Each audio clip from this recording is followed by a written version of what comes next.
Hey guys, 3 reasons why people fail to make 30k in 90 days.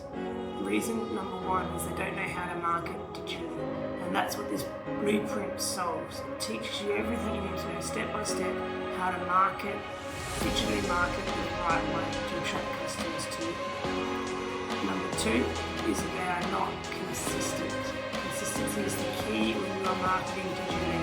It takes time sometimes, but it's also about consistently showing up for your perfect customer and putting yourself out. And finally, number 3, they do not have a proven automated process to help them. They're too busy trying to do things themselves when you can leverage automation to do all the work for you. If you want to know more about the blueprint that I'm following that solves those 3 problems and allows you to succeed where others would fail,